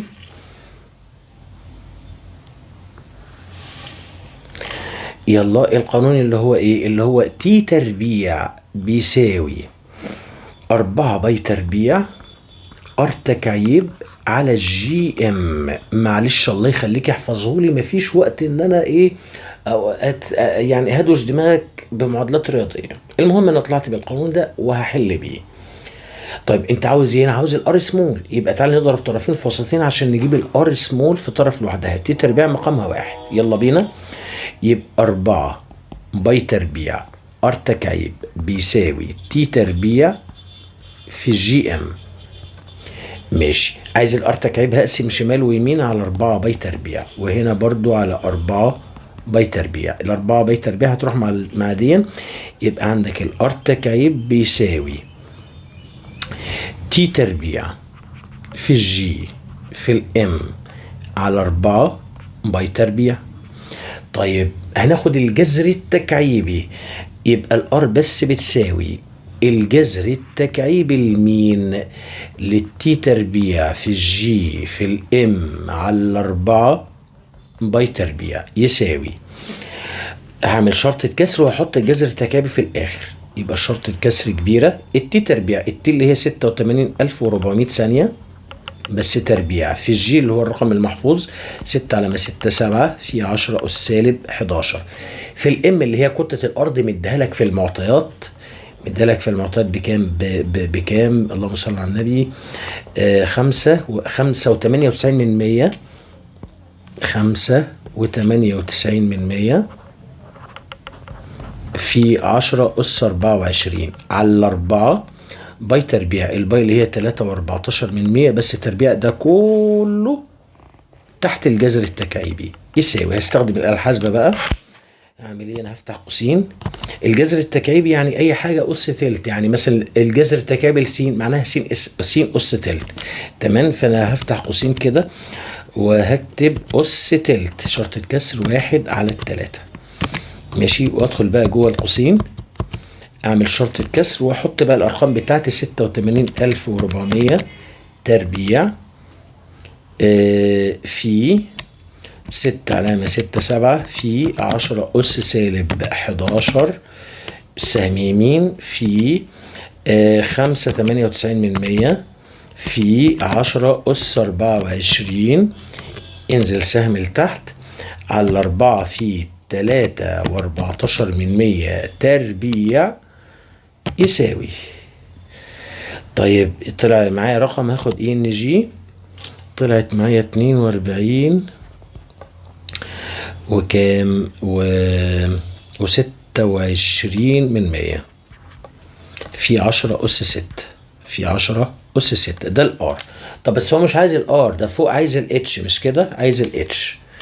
طيب يا عم ولا يهمك، طب ما انت عارف اساسا ان الار سمول ده بيساوي ار كابيتال زائد الاتش، يعني لو عايز الاتش اطرح، يبقى الاتش بيساوي ار ناقص الار كابيتال. الار سمول انا جبتها تحت هنا بكام؟ اهي 42 26 42 26 في 10 أس 6 في كام؟ في 10 أس 6 ناقص الار كابيتال. فين يا كابتن؟ فين اهي بص اهي 6,378 كيلو متر. هتشيل الكيلو هتضرب في 10 أس 3، يبقى في 6,378 في 10 أس 3. يلا بقى، يبقى دي ناقص 6,378 في 10 أس 3 يساوي، اعمل زرار اي ان جي. عملت زرار اي ان جي، طلعت معايا كام؟ طلعت معايا يساوي، طلعت معايا 35.8 في 10 أس 6، ماشي. طيب موجودة دي، كله 10 أس 7. طيب ولا يهمك. طب ايه رأيك؟ بص كده، ما انا ممكن العلامة دي احركها احطها هنا اهو، يبقى تطلع معايا بيساوي 3.58 في 10 أس 7. 58 يعني ممكن تاخد رقم واحد بعد العلامة تبقى 3، التمانية دي تدي الخمسة 1، يبقى 3.6 في 10 أس 7 بس كده. والإجابة هتبقى ب. والصراحة سؤال جامد جدا جدا. يعني رياضة، الصراحة رياضة، واستخدامك للآلة الحاسبة الله يعين. طيب كده خلصت المطلوب الأول. المطلوب التاني عاوز ايه؟ عاوز السرعة المدارية. لا ده كده خلاص بقى، كده سهل يعني. ما قانون السرعة المدارية اللي هو بيساوي في بيساوي جذر الجي ام على الار سمول، يساوي الجي اللي هو 6.67 في 10 أس سالب 11 في الام مديها لك فوق اهي 5.98 في 10 أس 24 على الار. يخرب بيت كده، فين الار اهي، اجيب من دايما هنا بدل ما انزل تحت خالص. 42 و26 في 10 أس 6. الكلام ده كله تحت الجذر. طيب يلا كده نعملها. يبقى ادي الجذر، ادي الجذر، ادي شرط الكسر 6.67 في 10 أس سالب 11 سهم يمين في 5.98 في 10 أس 24 على 42 و26 في 10 أس 6 يساوي. طلعت معايا رقم كبير. اعمل ان جي، طلعت 3.7 في 10 أس 3. يعني الاختيار هيكون جيم. بس كده وانا خلصت معاك اخر درس في المنهج. انا بتمنى لك التوفيق، واستناني بقى في المراجعات، وبعون الله هنحل امتحانات شاملة من كتاب الامتحان. كمان مرة بتمنى لك التوفيق، والسلام عليكم ورحمة الله تعالى وبركاته.